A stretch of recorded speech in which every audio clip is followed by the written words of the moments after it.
الرجیم بسم اللہ الرحمن الرحیم الحمد للہ رب العالمین والصلاة والسلام علی رسولہ الکریم اما بعد۔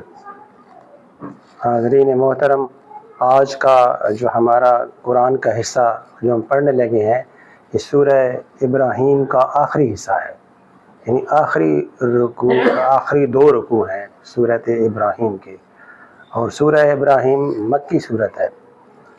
اور آج کے درس کا جو موضوع ہے وہ یہ ہے کہ اللہ تعالیٰ کی نعمت پر شکر نعمت کرنا اور پھر جب کفران نعمت کرنا۔ اللہ تعالیٰ جب کوئی نعمت دیتا ہے اور اس کا اگر شکر ادا نہ کیا جائے اور کفران نعمت کی جائے تو اس کا انجام اللہ تعالیٰ نے اس میں جہاں بتایا ہے کہ ایسے لوگوں کا کیا انجام ہوتا ہے۔ اور پہلے مخاطب اس کے قریش مکہ ہے جن کے سامنے یہ قرآن مجید پیش کیا جا رہا ہے، اور اس کے بعد قیامت تک کے لوگ جو وہ رویہ اختیار کریں نبی صلی اللہ علیہ وسلم کی دعوت کے ساتھ جو قریش مکہ نے اختیار کیا تھا، جو لوگ بھی وہ رویہ اختیار کریں تو ان پر یہ ساری یہ آیات یہ لاگو ہو جائیں گی۔ اس لیے جب بھی قرآن پڑھا کریں تو اس کو اپنے اوپر بھی لاگو کرتے جایا کریں کہ ہمارے لیے یہ آیا ہے، یہ نہیں کہ صرف قریش مکہ کے لیے آیا تھا۔ لیکن اولین مخاطب چونکہ قریش مکہ ہے اس لیے ان سے متعلقہ بات کی جاتی ہے اور وہاں سے بات شروع کی جاتی ہے۔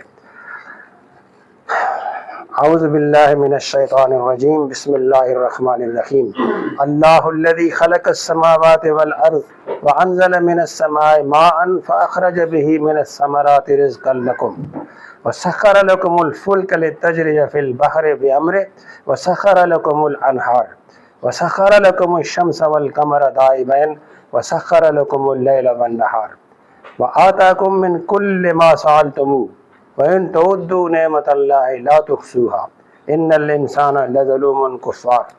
لظلوم كفار وإذ قال إبراهيم رب اجعل هذا البلد آمنا واجنبني وبني أن نعبد الأصنام رب إنهن أضللن كثيرا من الناس فمن تبعنی فإنه منی ومن عصانی فإنک غفور رحیم ربنا انی اسکنت من ذریتی بواد غیر ذی زرع عند بیتک المحرم ربنا لیقیموا الصلاة فاجعل أفئدة من الناس تهوی الیہم وارزقهم من الثمرات لعلهم یشکرون ربنا انك تعلم ما نخفي وما نعلن وما يخفى على الله من شيء في الارض ولا في السماء الحمد لله الذي وهب لي على الكبر اسماعيل واسحاق ان ربي لسميع الدعاء رب اجعلني مقيم الصلاة ومن ذريتي ربنا وتقبل دعاء ربنا اغفر لي ولوالدي وللمؤمنين يوم يقوم الحساب ولا تحسبن الله غافلا عما يعمل الظالمون انما يؤخرهم ليوم تشخص فيه الابصار مهطعين مقنعي رؤوسهم لا يرتد اليهم طرفهم وافئدتهم هواء وانذر الناس يوم ياتيهم العذاب فيقول الذين ظلموا ربنا اخرنا الى اجل قريب نجب دعوتك ونتبع الرسل اولم تكونوا اقسمتم من قبل ما لكم من زوال وسکنتم فی مساکن الذین ظلموا انفسهم وتبین لکم کیف فعلنا بهم وضربنا لکم الامثال وقد مکروا مکرهم وعند اللہ مکرهم وإن كان مکرهم لتزول منه الجبال فلا تحسبن اللہ مخلف وعده رسلا ان اللہ عزیز ذو انتقام یوم تبدل الارض غیر الارض والسماوات وبرزوا للہ الواحد القہار وترى المجرمين يومئذ مقرنين في الأصفاد سرابيلهم من قطران وتغشى وجوههم النار ليجزي الله كل نفس ما كسبت إن الله سريع الحساب هذا بلاغ للناس ولينذروا به وليعلموا أنما هو إله واحد وليذكر أولو الألباب صدق الله العظيم۔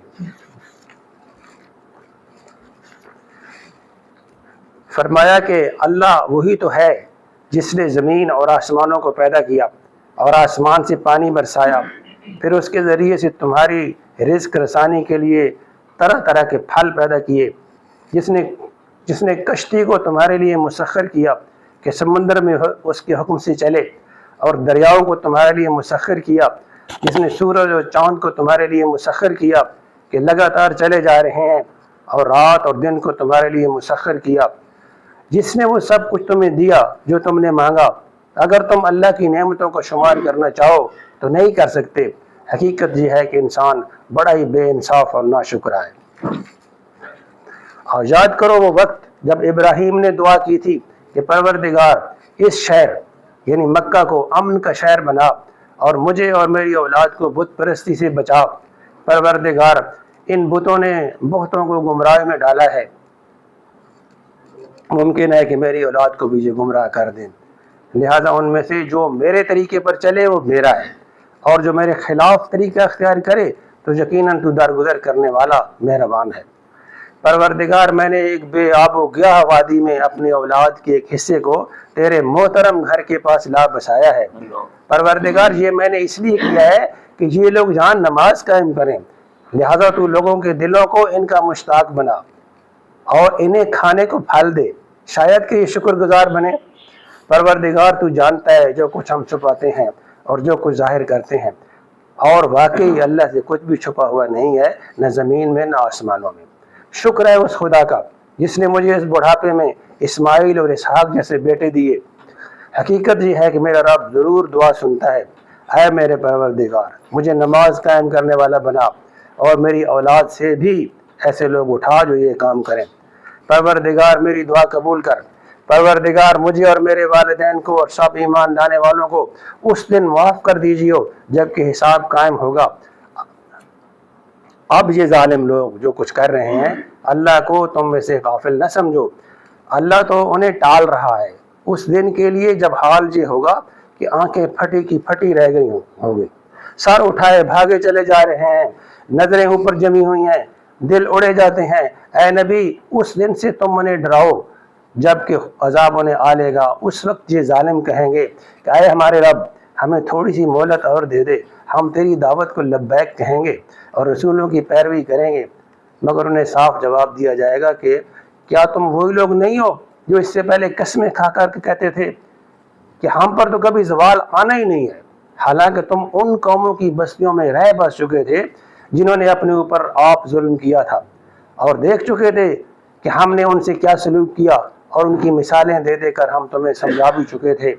انہوں نے اپنی ساری چالیں چل دیکھیں، مگر ان کی ہر چال کا توڑ اللہ کے پاس تھا، اگرچہ ان کی چالیں ایسی غضب کی تھیں کہ پہاڑ ان سے ٹل جائیں۔ پس اے نبی تم ہرگز یہ گمان نہ کرو کہ اللہ کبھی اپنے رسولوں سے کیے ہوئے وعدوں کے خلاف کرے گا۔ اللہ زبردست ہے، انتقام لینے والا ہے۔ ڈراؤ انہیں اس دن سے جب کہ زمین اور آسمان بدل کر کچھ سے کچھ کر دیے جائیں گے، اور سب کے سب اللہ واحد قہار کے سامنے بے نقاب حاضر ہو جائیں گے۔ اس روز تم مجرموں کو دیکھو گے کہ زنجیروں میں ہاتھ پاؤں جکڑے ہوئے ہوں گے، تارکول کے لباس پہنے ہوئے ہوں گے، اور آگ کے شعلے ان کے چہروں پر چھا رہے ہوں گے۔ یہ اس لیے ہوگا کہ اللہ ہر متنفس کو اس کے کیے کا بدلہ دے، اور اللہ کو حساب لیتے کچھ دیر نہیں لگتی۔ یہ ایک پیغام ہے سب انسانوں کے لیے، اور یہ بھیجا گیا ہے اس لیے کہ ان کو اس کے ذریعے سے خبردار کر دیا جائے، اور وہ جان لیں کہ حقیقت میں خدا بس ایک ہی ہے، اور جو عقل رکھتے ہیں وہ ہوش میں آ جائیں۔ صدق اللہ العظیم۔ اللہ تعالیٰ نے شروع میں اپنے احسان، عام احسان جو مکے والوں پر بھی تھا اور تمام دنیا والوں پر بھی ہے، وہ اس کا تذکرہ کیا ہے کہ دیکھیں اللہ وہ ہستی ہے جس نے زمین اور آسمان کو پیدا کیا، اور پھر بارش برسائی اور تمہیں پھل دیے، قسم قسم کے پھل دیے رزق کے طور پر، اور تمہارے لیے سمندروں میں کشتیوں کو تمہارے لیے مسخر کر دیا، اور تمہارے لیے سورج کو اور تمہارے لیے چاند کو مسخر کر دیا، اور تمہارے لیے رات اور دن تمہارے لیے مسخر کر دیے۔ مسخر کرنے کا مطلب یہ ہے کہ اللہ تعالیٰ نے ایسے قانون بنائے، قانون فطرت کہتے ہیں جسے ہم فزکس کے قانون کہتے ہیں آج کل، کہ وہ ایسے بنائے جو انسانوں کے فائدے کے لیے ہیں، جس سے انسان فائدہ اٹھاتا ہے، اس صورت میں مسخر کیا، یہ نہیں کہ قبضے میں دے دیا۔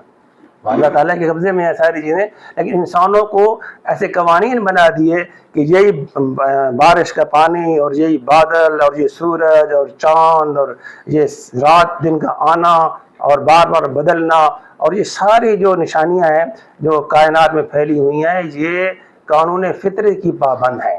اور یہ یوں سمجھیے کہ یہ جبری طور پر جو نا مسلم ہیں، یعنی پہاڑ، سمندر، جتنی اللہ تعالیٰ کی کائنات ہے سوائے جنوں اور انسانوں کے، وہ جبری طور پر مسلم ہے.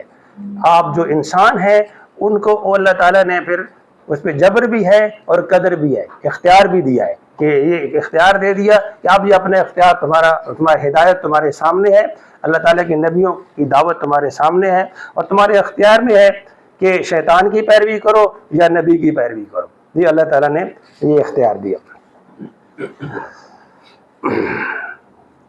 تو آگے فرمایا کہ آتاکم من کل ما سألتموہ، فرمایا کہ جو تم نے مانگا اللہ تعالیٰ نے تمہیں دیا. یعنی انسان جو خواہش کرتا ہے تو مل ہی جاتا ہے نا ساری چیزوں کو، دیر سویر ہوتی ہے لیکن آخر چیزیں مل ہی جاتی ہیں. تو جو کچھ تم نے مانگا ہم نے تمہیں دیا. اور فرمایا کہ وَإِن تَعُدُّوا نِعْمَتَ اللَّهِ لَا تُحْصُوهَا، اور اللہ تعالیٰ کی نعمتوں کا اگر شمار کرو تو تم شمار نہیں کر سکتے. کتنی نعمتیں ہیں، پیدائش سے لے کر مرنے تک جو اللہ تعالیٰ کی نعمتیں ہیں. یہی دیکھ لیں کہ انسان کا بچہ جب پیدا ہوتا ہے تو وہ ہلنے جلنے کے قابل بھی نہیں ہوتا، کھانے پینے کے قابل نہیں ہوتا. حالانکہ جانوروں کے جو بچے ہوتے ہیں اسی وقت دودھ پینا شروع کر دیتے ہیں، اٹھ کھڑے ہوتے ہیں. تو وہ دیکھیں کتنی بڑا اللہ تعالیٰ کا احسان ہے کہ پیدائش سے لے کر موت تک اللہ تعالیٰ اپنی نعمتیں دیتا ہے، ان کو گنا نہیں جا سکتا، شمار نہیں کیا جا سکتا. تو یہ فرما کر اللہ تعالیٰ نے پھر ایک تبصرہ کیا. لیکن بات یہ ہے کہ ان الانسان لظلوم کفار، کہ انسان پھر بھی اتنا بڑا ظالم ہے اور ناشکر ہے، اللہ تعالیٰ کی نعمتوں کا شکر نہیں کرتا. یہ اب مخاطب اس کے، جیسے میں نے پہلے کہا کہ اس کے مخاطب قریش مکہ ہیں اور اس کے بعد ہم سب ہیں، کہ یہ نعمتیں اللہ تعالیٰ نے گنائی اور پھر فرمایا کہ یہ نعمتوں کا شکر کرنا چاہیے، شکر نعمت کرنا چاہیے، کفران نعمت نہیں کرنا چاہیے. کفران نعمت کا مطلب ہے ناشکری کرنا. کفر کا مطلب ناشکری بھی ہے. ایک کفر کا مطلب تو آپ سمجھتے ہیں نا، عام ہے، ہاں، لیکن کفر کا مطلب ناشکری بھی ہے. اللہ تعالیٰ کے احسان کی نعمتوں کی ناشکری کرنا، یہ کفران نعمت کہتے ہیں، وہ بھی ہے. تو فرمایا کہ پھر بھی انسان جو ہے نا اللہ تعالیٰ کی نعمتوں کا شکر ادا نہیں کرتا. اور کسی احسان کا یا نعمت کا شکر ادا کرنے کا 3 طریقے ہیں. پہلے یہ ہے کہ آدمی دل میں مانے کہ مجھ پہ یہ احسان کیا ہے، کسی شخص نے کیا ہے یا اللہ تعالیٰ نے کیا ہے، کہ دل سے تسلیم کرے کہ فلاں نے مجھ سے یا اللہ تعالیٰ نے مجھ پہ یہ احسان کیا ہے. دوسرا تقاضا کیا ہے کہ پھر اپنی زبان سے اقرار کرے، یعنی اظہار بھی کرے اس بات کا کہ یہ مجھ پہ احسان ہے اللہ تعالیٰ کے. اور تیسری بات کیا ہے کہ اپنے عمل سے ظاہر کرے کہ اللہ تعالیٰ کی جو نعمت مجھ پر ہے وہ اس کا میں شکر ادا کر رہا ہوں. یہ فرما کر یہ ساری کائنات میں سے مثالیں دے کر پھر اللہ تعالیٰ نے حضرت ابراہیم علیہ السلام کا ذکر کیا کہ ابراہیم علیہ السلام کو قریش مکہ اپنا پیشوا مانتے تھے. ظاہر انہی کی اولاد تھے، اسماعیل کی، حضرت اسماعیل علیہ السلام کی اولاد تھے. تو ابراہیم علیہ السلام کو اپنا پیشوا مانتے تھے. ابراہیم علیہ السلام نے جو کعبہ بنایا تھا اسی کا طواف کرتے تھے. یہ سمجھ لیں کہ دراصل وہ بگڑے ہوئے مسلمان تھے، ملحد نہیں تھے، خدا کو مانتے تھے، صرف وہ شرک کرتے تھے کہ یہ نا جو بزرگ ہیں جن کے انہوں نے 360 بت بنائے ہوئے تھے کہ اللہ تعالیٰ کے یہ عزیز ہیں، اللہ تعالیٰ کے پیارے ہیں، ان کی سفارش کے بغیر اللہ تعالیٰ کسی کام کرتا ہی نہیں ہے. یہ تھا عقیدہ اصل میں. اور پوری دنیا میں جو ملحد ہیں، جو اللہ تعالیٰ کو نہیں مانتے، ہر زمانے میں بہت کم تعداد میں رہے ہیں. چند فلسفیوں کے، چند دانشوروں کے علاوہ باقی اکثریت جو ہے نا مشرک رہی ہے، یعنی خدا کو مانتے ہیں پھر اس کے ساتھ شریک کرتے ہیں، دوسروں کو شریک کرتے ہیں. تو فرمایا کہ ابراہیم علیہ السلام جس کی تم اولاد ہو اس کو یاد کرو کہ ابراہیم علیہ السلام نے کیا دعا کی تھی. ابھی دعا جو ہم نے پڑھی ہے میں دوبارہ پہ دہراؤں گا کہ کیا دعا کی تھی. اور تم ابراہیم علیہ السلام کی دعا کے مصداق بھی نہیں ہو، ابراہیم علیہ السلام کے طریقے پر بھی نہیں ہو. یہ بھی ناشکری کر رہے ہو کہ ایک پیغمبر نے تمہارے لیے دعا کی ہے اور وہ قبول ہو گئی ہے تمہارے لیے. لیکن تم شکر نہیں ادا کرتے. اور جو نبی حضرت محمد مصطفیٰ صلی اللہ علیہ وسلم اور ان کے ساتھی جو موجود ہیں وہ اس دعا کے مصداق ہیں. وہ ابراہیم علیہ السلام کی دعا کے مطابق زندگی گزار رہے ہیں, اور تم لوگ جو دعوے کرتے ہو سارے دعوے تمہارے جھوٹے ہیں. فرمایا کہ وَإِذْ قَالَ ابراہیم, کہ یاد کرو جب ابراہیم نے کہا تھا کہ رب اجعل هَذَا الْبَلَدَ آمِنًا, مکے کے لیے دعا مانگی تھی کہ اللہ تعالیٰ اس شہر کو امن والا شہر بنا. باقی تو ہر طرف بدامنی تھی, لوٹ لیتے تھے, کافروں کو لوٹ لیتے تھے, لیکن مکے کو خانہ کعبہ کی وجہ سے ہر زمانے میں امن رہا ہے مکے میں. وَجْنُبْنِي وَبَنِيَّ أَن نَعْبُدَ الْأَصْنَامَ, اور پھر جو بڑا خطرہ جو ہر زمانے میں رہتا ہے, حضرت ابراہیم علیہ السلام کو اپنی اولاد کے بارے میں خطرہ تھا, تو فرمایا کہ وَجْنُبْنِي, آپ کثر نفسی اتنی ہے کہ پیغمبر اپنے بارے میں کہہ رہے ہیں کہ مجھے بھی بچا, وجنوبنی, مجھے بچا, وہ بنیا, اور میرے بچوں کو, میری جو اولاد ہے اس کو بچا. کس بات سے؟ ان نعبد الاصنام, کہ بتوں کی پوجا کریں, کہ بتوں کی پوجا کریں, اس سے بچا کے رکھنا. رب انہن اضللن کثیرا من الناس, پھر وہ فرماتے ہیں کہ ایک اللہ تعالیٰ کے سامنے اقرار کرتے ہیں کہ ان بتوں نے تو کافی انسانوں کو گمراہ کیا ہے. انسانوں کے بت ہوتے تھے, یہ یاد رکھیں, یہ عام لوگوں میں موجود یہ بات. پتھر کے بت بناتے تھے, جس کے بھی بناتے تھے, وہ فردی نہیں تھے, وہ ان کے بزرگوں کے بت تھے ہمیشہ. تو فرمایا کہ انہوں نے کافی خلق خدا کو گمراہ کیا ہے. پھر اللہ تعالیٰ سے فرماتے ہیں, اب ابراہیم علیہ السلام کی دعا یہ شروع ہو گئی ہے. پھر فرماتے ہیں کہ دعا میں اقرار بھی ہے اور دعا بھی ہے. فرمایا فمن تبعنی فإنہ منی, فرمایا کہ اے اللہ تعالیٰ جس نے میری پیروی کی وہ مجھ سے ہے. اس کا مطلب یہ ہے کہ پیغمبر کی صحیح امت وہ ہوتی ہے جو پیغمبر کی پیروی کرے. اگر پیغمبر کو صرف مانے اور پیروی نہ کرے تو امت نہیں ہوتی وہ. اور اگر صرف نعرے لگائے اور جھنڈے اٹھائے نبی کے اور نبی کی پیروی نہ کرے تو وہ امت نہیں ہوتی. حقیقی امت کیا ہے؟ فمن تابعنی فإنہ منی. حضرت ابراہیم علیہ السلام فرماتے ہیں کہ جو میری تابع داری کرے گا, میرے طریقے پہ چلے گا, وہ مجھ سے ہے. اللہ تعالیٰ کے سامنے اقرار کر رہے ہیں. ومن عصانی, آنکھیں ان کی پھر ایک اپنی رحم دلی کا اظہار ہے. یہ فرما کر وہ اتنے رحم دل تھے. اللہ تعالیٰ نے فرمایا سورہ مریم میں فرمایا کہ وہ ان ابراہیم, سورت ہود میں فرمایا کہ ان ابراہیم لحلیم اوّاہ منیب, کہ ابراہیم علیہ السلام بڑے ہی تحمل والے, حلیم اور بڑے ہی آہوازاری کرنے والے اور اللہ تعالیٰ کی رجوع کرنے والے تھے. جب انہوں نے یہ فرمایا کہ جس نے میری پیروی کی وہ مجھ سے ہے, اور پھر فرمایا اور جس نے میری پیروی نہ کی, آپ یہاں پہ انہیں اپنی رحم دلی ظاہر فرمانے لگے فإنک غفور الرحیم, پھر تو آپ غفور الرحیم ہیں, ان جو مرضی ہے فیصلہ کریں. یعنی بد دعا نہیں دی, اپنے نہ ماننے والوں کو بد دعا نہیں دی. فرمایا کہ فإنک غفور الرحیم, کہ آپ غفور الرحیم ہیں, جو فیصلہ کریں. اور پھر فرمایا کہ ربنا انی اسکنت من ذریتی بواد غیر ذی زرع, کہ اے میرے رب, یہ جو ابراہیم علیہ السلام کی دعائیں میں 7 دفعہ انہیں ربنا اور ربی ربنا کہا ہے. 7 دفعہ اللہ تعالیٰ کو اس رب کہہ کے پکارا ہے ابراہیم علیہ السلام نے. فرمایا کہ میں نے اپنی اولاد کو اس غیر آباد وادی میں آباد کیا ہے. آپ کو پتہ ہے نا, حضرت اسماعیل علیہ السلام حضرت ہاجرہ کو وہاں چھوڑا, بالکل بے آباد جگہ تھی. پھر اللہ تعالیٰ نے ان کے لیے زمزم کا چشمہ وہاں سے رواں کیا. پھر جو ہے نا ایک قافلہ آ کے رکا کہ جہاں پانی ہے کچھ, بنی جرہم جسے کہتے ہیں, وہ پھر آباد ہو گیا. اسی میں انہی کے گھر میں حضرت اسماعیل کی شادی ہوئی. تو یعنی زیادہ آبادی جو ہے نا حضرت اسماعیل علیہ السلام کی اولاد ہے, اور کچھ حصہ بنی جرہم کا بھی ہے. تو فرمایا کہ میں نے بے آباد جگہ پہ اپنی اولاد کو بٹھایا ہے. ان دا بیتک المحرم, تیرے محرم, تیرے پاکیزہ, تیرے عزت والے, احترام والے گھر کے پڑوس میں. خانہ کعبہ پہلے موجود تھا, اس کا نقشہ موجود تھا, صرف گر گیا تھا. ابراہیم علیہ السلام نے اسی بنیادوں پر دوبارہ بنایا تھا, ورنہ خانہ کعبہ حضرت آدم علیہ السلام سے شروع سے ہی تھا.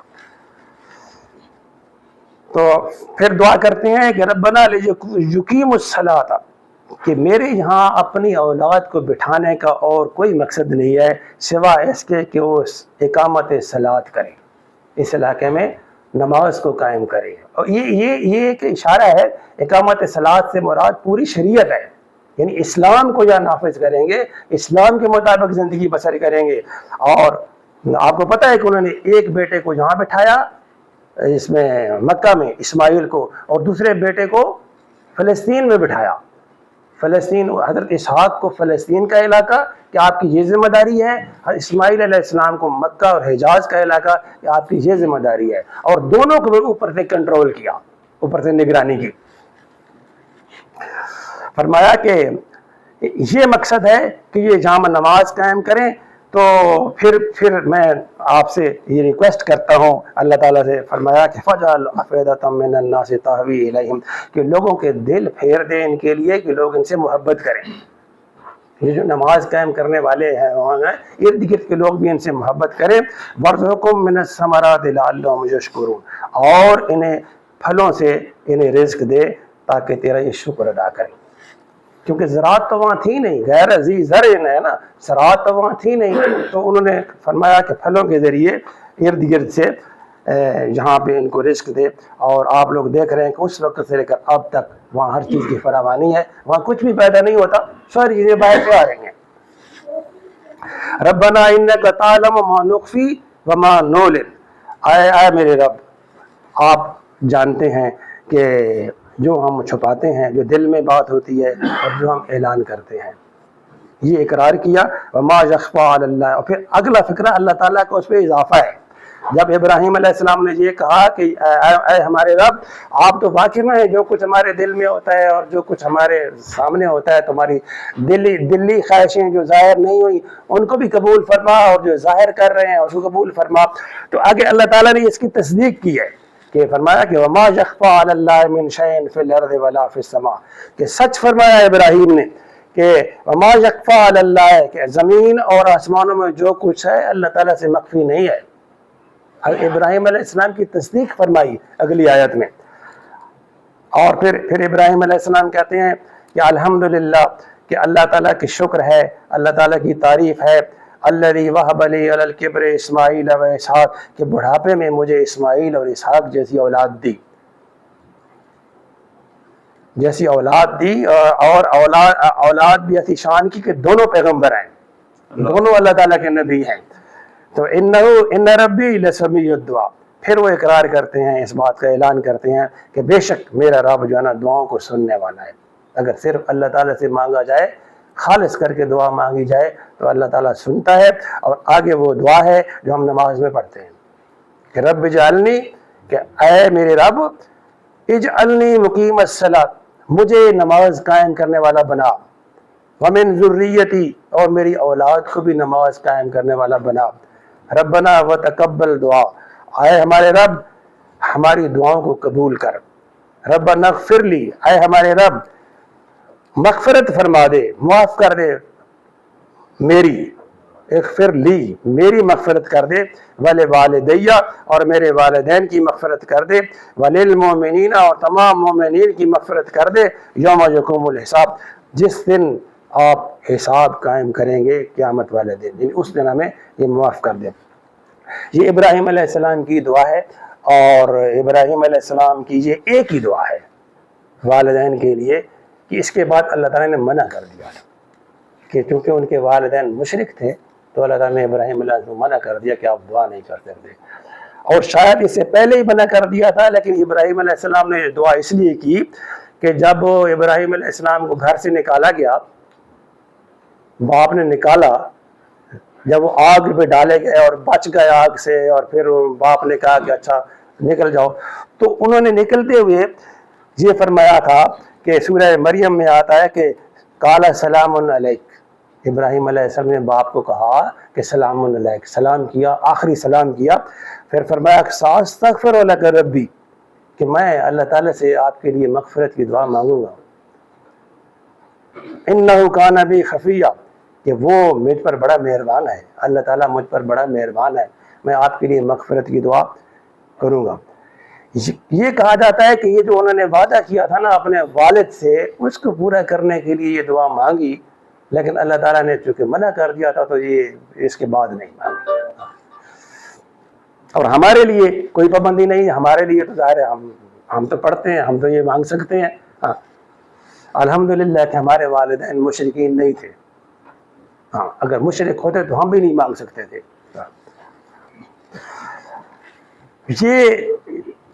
یہ جو ابراہیم علیہ السلام کا ذکر کیا، جیسے میں نے پہلے ذکر کیا، یہ بھی اللہ تعالیٰ نے اپنا احسان جتلایا ہے کہ ابراہیم علیہ السلام نے یہ تمہارے لیے دعا کی تھی اور تم نے اس دعا کا کیا جواب دیا ہے، تم نے کیا، تمہاری کرتوت کیا ہے۔ قریش مکہ کو یہ خطاب ہے۔ یہ فرما کر پھر اصل جو موضوع ہے قرآن مجید کا، یعنی توحید، رسالت اور آخرت، یہ تین چیزیں ہیں نا، یہ بار بار یہی بیان ہوتی ہیں، توحید، رسالت اور آخرت۔ پھر اللہ تعالیٰ نے آخرت کا نقشہ کھینچا ہے اور اس میں نبی پاک اور نبی پاک صلی اللہ علیہ وسلم کے ساتھیوں کو تسلی بھی دی ہے جو مشکلات میں تھے، اس کے جن کے لیے رہنا مشکل ہو گیا تھا۔ فرمایا کہ وَلَا تَحْسَبَنَّ اللَّهَ غَافِلًا عَمَّا يَعْمَلُ الظَّالِمِينَ، فرمایا کہ اے نبی صلی اللہ علیہ وسلم یہ خیال بھی نہ کرنا کہ اللہ تعالیٰ یہ کہ جو کچھ یہ کر رہے ہیں، تمہارے ساتھ سلوک کر رہے ہیں، جو ظلم والا رویہ کر رہے ہیں، کہ اللہ تعالیٰ ان سے غافل ہے، یہ خیال بھی نہ کرنا۔ اب فرمایا نبی پاک کو جا رہا ہے اور سنوایا قریش مکہ کو جا رہا ہے کہ ولا تک یہ خیال نہ کریں کہ اللہ تعالیٰ غافل ہے، ایسے یہ ظلم کرتے رہیں گے اور اللہ تعالیٰ اپنی مدد نہیں بھیجے گا۔ انما یؤخرہم، فرمایا کہ اللہ تعالیٰ انہیں مؤخر کر رہا ہے، ایک سزا کو مؤخر کر رہا ہے، انہیں موقع دے رہا ہے کہ انہیں شاید راہ راست پر آ جائیں۔ اور کب تک مؤخر کر رہا ہے؟ لیوم تشخص فیہ الابصار، کہ وہ اس دن تک جس میں آنکھیں پھٹی کی پھٹی رہ جائیں گی حشر کے میدان میں۔ اور اس وقت کیا ہوگا کہ وہ سر اٹھائے بھاگے چلے جا رہے ہوں گے بے قراری کے عالم میں، اور نظریں اوپر جمی ہوں گی، اور افئدتہم ہوا، ان کے دل اڑے جا رہے ہوں گے، پریشانی کا عالم ہوگا۔ اور نبی پھر فرمایا اللہ تعالیٰ نے کہ اے نبی وانذر الناس، اور لوگوں کو ڈراؤ، بار بار ڈراؤ کہ جس دن عذاب آئے گا تو اس وقت یہ کہیں گے کہ ربنا اخرنا الی اجل قریب، کہ اے ہمارے رب آپ اسے مؤخر کر دیجئے، ہم تیری دعوت کو قبول کریں گے اور تیرے نبی کی پیروی کریں گے۔ پھر لیکن اس وقت کیا فائدہ، یعنی جب عذاب آ جائے تو اس وقت اقرار کا کوئی فائدہ نہیں ہوتا، پہلے ماننا پڑتا ہے۔ تو اللہ تعالیٰ نے جواب آئے گا، ان کی اس بات کا جواب آئے گا کہ اولم تکونوا اقسمتم من قبل ما لکم من زوال، کہ تمہیں یاد نہیں ہے تم تو دنیا میں یہ کہا کرتے تھے کہ ہمیں تو زوال ہی نہیں آئے گا، ہم تو بڑی ترقی یافتہ قوموں میں سے ہیں، ہمیں تو کوئی زوال آ ہی نہیں سکتا۔ اس وقت تم یہ کہتے تھے وَسَكَنْتُمْ فِي مَسَاكِنِ الَّذِينَ ظَلَمُوا أَنفُسَهُمْ، اور تم ان علاقوں میں، ان مساکن میں رہ چکے تھے جو تم سے پہلے جن پہ تباہی آ چکی تھی، اور تمہیں پتا تھا کہ ہم نے پہلے کے ساتھ کیا سلوک کیا ہے، یعنی قوم ہود کے ساتھ، قوم صالح کے ساتھ، یہ قریش مکہ جانتے تھے نا، ان کے سامنے یہ ہوا تھا، لیکن پھر بھی تم لوگ سبق نہیں حاصل کرتے۔ فرمایا کہ وَمَكَرُوا مَكْرَهُمْ وَعِندَ اللَّهِ مَكْرُهُمْ، یہ کفار چالیں چل رہے ہیں مسلمانوں کے خلاف، اور اللہ تعالیٰ بھی ان کے خلاف ایک چال چل رہا ہے۔ اور فرمایا کہ ان کے مکر کتنے بڑے ہیں کفار کے ہر زمانے میں، اس کا اللہ تعالیٰ نے نقشہ کھینچا ہے۔ وَإِن كَانَ مَكْرُهُمْ لِتَزُولَ مِنْهُ الْجِبَالُ، کہ اتنے بڑی چالیں ہیں کفار کی، اتنی بڑی چالیں ہیں کہ پہاڑ بھی ان سے ٹل جائیں، راستے سے ہٹ جائیں، اتنی بڑی چالیں چلتے ہیں مسلمانوں کے خلاف۔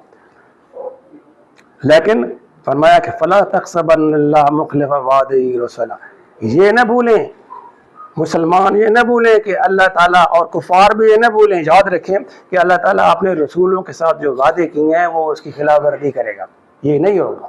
اللہ تعالیٰ اپنے رسولوں کی حمایت کرے گا اور ان کو غالب کرے گا۔ ان اللہ عزیز ذو انتقام، بے شک اللہ تعالیٰ غالب ہے، انتقام لینے والا ہے۔ اور پھر آخری آیتوں میں اللہ تعالیٰ نے نقشہ کھینچا ہے حشر کا کہ یوم تبدل الارض غیر الارض والسماوات، کہ وہ دن ہوگا کہ اس زمین اور آسمان کو اللہ تعالیٰ تبدیل کر دے گا، تباہ کر کے پھر اس کی حیت بدل دے گا، کوئی اور ساخت زمین کی کر دے گا، آسمان کی اور ساخت کر دے گا، قانون فطرت بدل جائیں گے، اور قسم کی زندگی ہوگی. اور پھر ہر چیز جو ہے نا لوگ اللہ تعالیٰ کے سامنے ظاہر ہو جائیں گے، جو انہوں نے گناہ کیے، جو غلطیاں کی، وہ سامنے آ جائیں گی. وَتَرَى الْمُجْرِمِينَ يَوْمَئِذٍ، اور تم دیکھو گے مجرموں کے اس دن مُقَرَّنِينَ فِي الْأَصْفَادِ، کہ وہ زنجیروں میں جکڑے ہوئے ہوں گے. ظالم مجرم لوگ زنجیروں میں جکڑے ہوئے ہوں گے. سرابیلہم من قطران، ان کے جو قمیضیں ہوں گی، جو ان کے کپڑے ہوں گے، لباس ہوگا، وہ تارکول کا لباس ہوگا. تارکول گندک کا ظاہر ہے، وہ یہ اس لیے مثال دی، ایک تو یہ بری سے بری چیز ہے، دوسری یہ کہ اس کو آگ زیادہ پکڑتی ہے، جہنم کی آگ جلدی پکڑتی ہے. وَتَخْشَى وُجُوهَهُمُ النَّارُ، اور ان کے چہروں پر آگ پھیلی ہوئی ہوگی. اس طریقے سے فرمایا کہ اللہ تعالیٰ جزا دے گا ہر نفس کو جو اس نے کمایا ہے، جو اس نے دنیا میں کی ہے. ان اللہ سریع الحساب، بے شک اللہ تعالیٰ حساب لینے میں بڑا تیز ہے اور حساب لے کے رہے گا. پھر آخری آیت میں ساری بات ختم کی اور اس کا سارا خلاصہ بیان کر دیا اللہ تعالیٰ نے کہ ھذا بلاغ للناس، کہ یہ جو بات ہے نا جو اللہ تعالیٰ کے نبی کہہ رہا ہے، یعنی قرآن مجید جو ہے ھذا بلاغ للناس، کہ یہ لوگوں کے لیے ایک پیغام ہے. للناس تمام انسانیت کے لیے پیغام ہے. وَلِيُنذِرُوا بِهِ، اور یہ اس لیے اترا ہے کہ اس کے ذریعے لوگوں کو ڈرایا جائے، یعنی قرآن مجید کے ذریعے لوگوں کو پیغام دیا جائے. دعوت و تبلیغ کا ایک ہی ذریعہ ہے کہ اس قرآن کو پڑھا جائے، اور کوئی ذریعہ نہیں ہے. اپنی کتابیں سنانے سے کچھ نہیں ہوتا، اپنی تقریروں سے نہیں ہوتا. یہ اپنے نبی کو اللہ تعالیٰ نے فرمایا کہ ھذا بلاغ للناس، کہ یہ ہے پیغام انسانیت کے لیے. وَلِيُنذِرُوا بِهِ، کہ اس کے لیے تاکہ لوگوں کو ڈرایا جائے، قرآن مجید پڑھ پڑھ کے ڈرایا جائے آخرت. وَلِيَعْلَمُوا، اور تاکہ اس کے ذریعے قرآن مجید کی تعلیم کے ذریعے وَلِيَعْلَمُوا، لوگ جان لیں، لوگوں کو علم حاصل ہو جائے. کس چیز کا؟ انما هو الہ واحد، کہ وہ ایک الہ ہے اور اس کو کوئی شریک نہیں ہے. وَلِيَذَّكَّرَ أُولُو الْأَلْبَابِ، اور یہ مقصد ہے اس قرآن کا کہ عقل والے جو ہیں، جو کچھ عقل رکھتے ہیں، اسے نصیحت حاصل کریں. جو حیوانوں کی طرح زندگی گزارتے ہیں، عقل ہے ہی نہیں یا عقل کو استعمال نہیں کرتے، ان پہ یہ کوئی نصیحت اثر نہیں کرتی. تو فرمایا کہ یہ ہے اصل مطلب کہ دنیا میں اور آخرت میں نجات کا جو واحد ذریعہ ہے یہ قرآن مجید کی تعلیم ہے، اور اس کو پڑھنا، اس کو سمجھنا اور پھر عمل کرنا ضروری ہے. اللہ تعالی ہمیں توفیق دے کہ ہم بھی اس پہ عمل کر سکیں.